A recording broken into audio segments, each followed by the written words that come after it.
Assalamualaikum warahmatullahi wabarakatuh. Kembali lagi dengan saya Imam Pratama di ISO Channel, tepatnya ilmu seputar obat. Nah, pada kali ini kita akan membahas mengenai obat domperidon. Nah, jadi sebelum kita bahas mengenai tentang obat domperidon tersebut, untuk teman-teman yang belum subscribe dan tekan tanda loncengnya, jangan lupa. Semoga bermanfaat.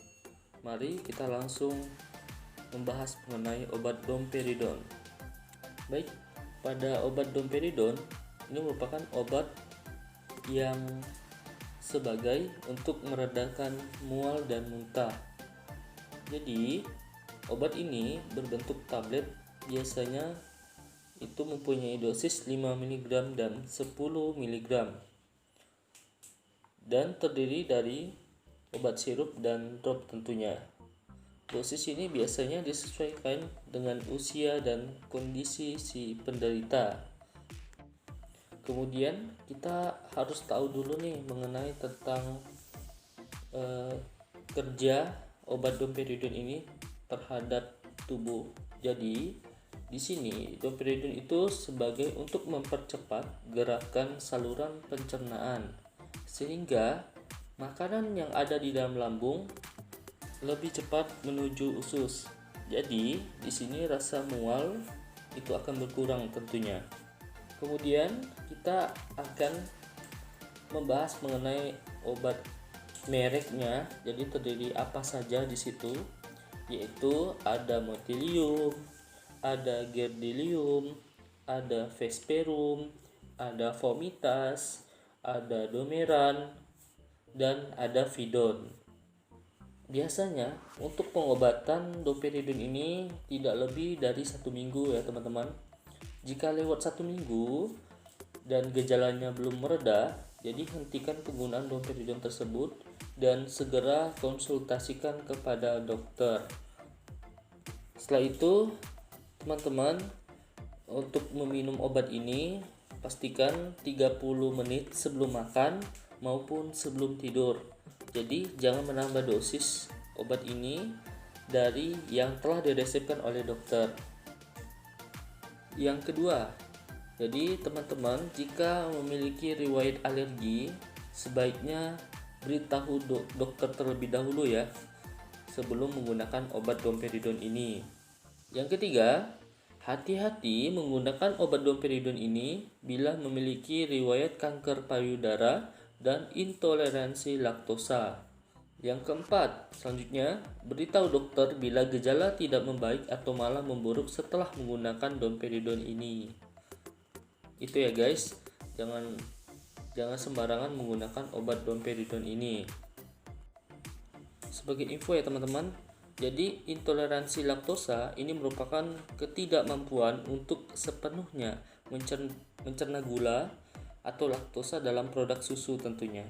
Ini biasanya disebabkan oleh kekurangan enzim dalam tubuh yang disebut dengan laktase. Selanjutnya teman-teman, kita akan bahas dosisnya. Jadi pada dosis berapa yang dianjurkan untuk minum obat domperidon ini. Jadi di sini ada 3 kondisi. Yang pertama itu ada kondisi mual dan muntah.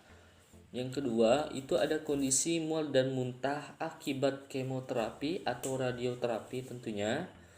Yang ketiga itu ada kondisi bagaimana merangsang produksi ASI. Nah, pada kondisi mual dan muntah kita bahas pada dewasa itu diminum 10 mg, biasanya ini diminum 3 kali sehari tentunya.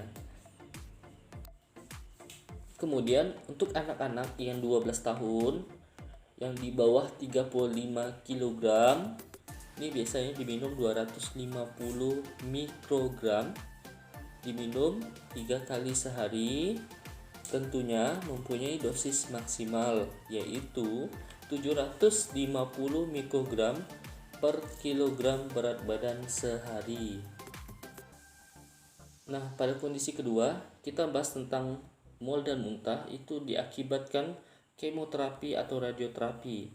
Nah, ini khusus untuk anak-anak itu digunakan 0,2 sampai 0,4 mg per kilogram berat badan per hari. Biasanya ini itu diminum 4 sampai 8 jam sekali. Lalu yang ketiga, ini kondisi merangsang produksi ASI. Jadi dosis awalnya 10 mg 3 kali sehari. Jika setelah dari 7 hari hasilnya belum optimal, dosis dapat ditingkatkan menjadi 20 mg atau 2 kali lipatnya. Ini diminum 3 kali sehari. Nah, yang terakhir kita bahas mengenai efek samping dan bahaya dari obat domperidon ini dengan catatan jika penggunaannya salah ya teman-teman. Nah, ini biasanya mempunyai efek samping seperti sakit kepala, merasa kepanasan, mata merah, mulut kering. Nah, itulah yang tadi sudah kita bahas mengenai obat domperidon ya teman-teman. Jadi semoga bermanfaat buat teman-teman. Saya akhiri. Wassalamualaikum warahmatullahi wabarakatuh.